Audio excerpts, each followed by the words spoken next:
Running a sub 1 hour 30 minute half marathon is one of the coolest achievements in my running career, and it's a big goal for a lot of people.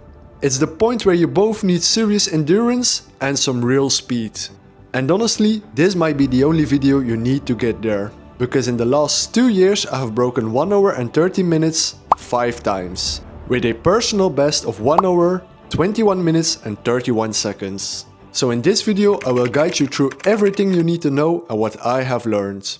How to structure your training, how to avoid some key mistakes you might still be making, and how to actually execute your race on the day itself. So see this video as a complete guide based on my experience. Let's talk about training. Do you need to run 6 times to hit this goal? Well, of course it helps, but you really don't need to. And I only run 2 to 3 times a week. But there is a catch. I'm a triathlete and I also have to cycle and swim. So cross training is a really big part of my schedule. This is what a typical training week looks like for me now.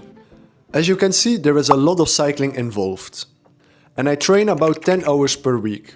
No, don't get discouraged, because you absolutely don't need this much training to break 1 hour 30 minutes. And I know you are just here for the running. If you can run already 40 to 50 kilometers a week, that's enough. If you're only running, then this can be a really good structure for you. On Monday you do an easy run. Wednesday is for an interval session. Friday is another easy run. And in the weekend you do your long run. You can also add some cross training like cycling. It will help your endurance a lot and it can also prevent a little bit of injuries. As you get closer to your race, make your intervals longer and make them more race specific. For example, instead of short intervals, do some longer blocks at race pace, like 4 times 3K. That's already a big workout. And I've said it in other videos before, consistency beats almost everything. Now, sleep is really simple, but yet extremely important. Try to aim at 7 to 9 hours a night. This is when your body recovers and gets stronger. Something interesting. The most important night of sleep is actually 2 days in front of your race. So don't panic if the night before your race isn't perfect. You don't need to eat like a professional athlete. Just have a balanced diet. Of course, you don't have to eat junk food all the time, but you don't need to overcomplicate things. When you have had a hard training, just drink your banana milkshake. You have sugar there. Just for the taste. Ice cream are so sweet.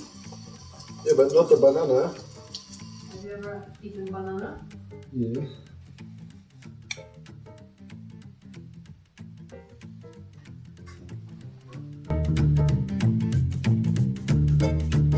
Running shoes. I really like them. But do you need those carbon plated shoes? Short answer, you don't need them.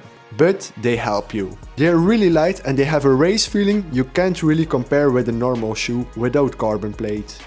So do you really need them? No. I have already run with this one a sub 1 hour 13 half marathon. And it doesn't have a carbon plate. They are just fast and I have a really comfortable feeling with them.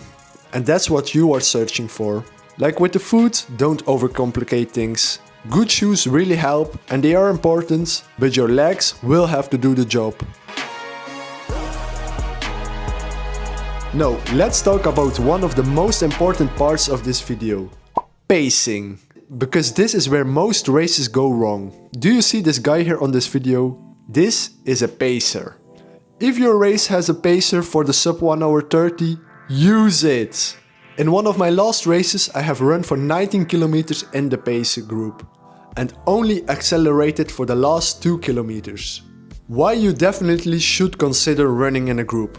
1. You don't run in the wind. 2. You don't have to constantly check your watch for your pace. And 3. You can more focus on your effort.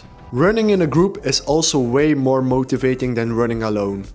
So if you can run in a group, definitely try to do so. Going solo all the way is only gonna make it way harder for you.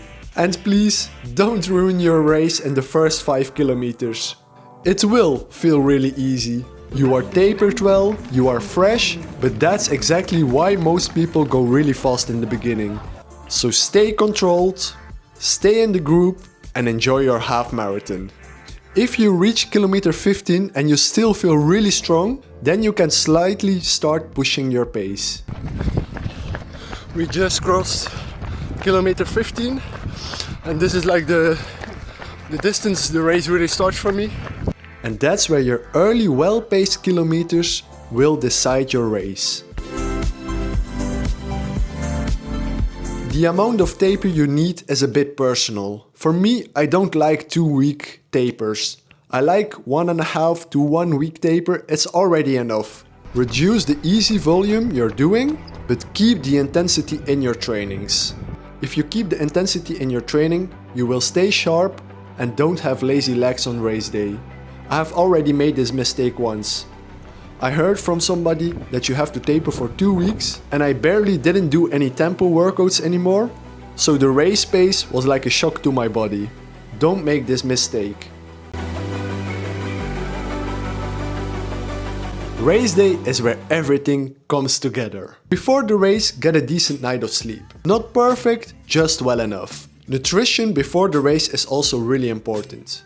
Eat a proper meal at least 2 to 3 hours before your race, so your body can take some time to digest it. Because you know, there is never a good time to go to the toilet during your race.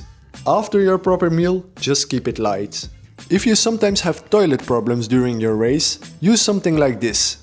It's Immodium and it will help you prevent some, uneasy issues during the race. 1 hour before the race, I always drink a sport drink and I try to eat a high carb bar. This way I'm always fully fueled before the race starts. Also before the race, arrive early. A lot of stress before the race can already put you in a disadvantage. And this is something you can control. You can control the timing you will arrive before the race. My warm-up is simple. I do some easy jogging, then after I do some stretching, and last but not least, some strides, to get the heart rate up already a little bit before the race started. And there it is, the moment before the start. This is the moment where everything feels real. You have trained so much for this moment. Just enjoy it. During the race, your pacing plan has to come to life.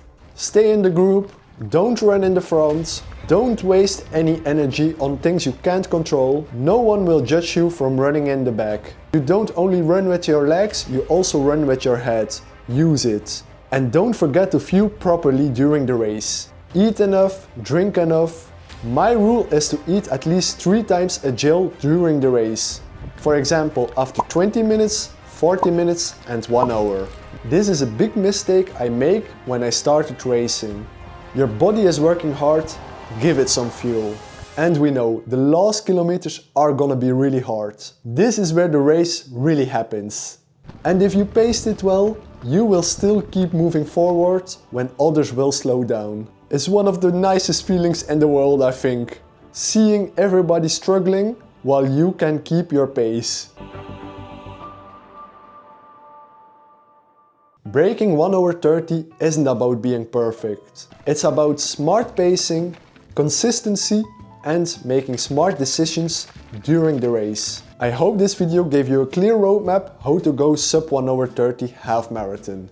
And you will still have to figure things out by yourself. But that's also part of your journey.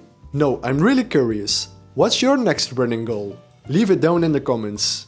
And if you enjoyed this video, don't forget to leave a like and subscribe down below.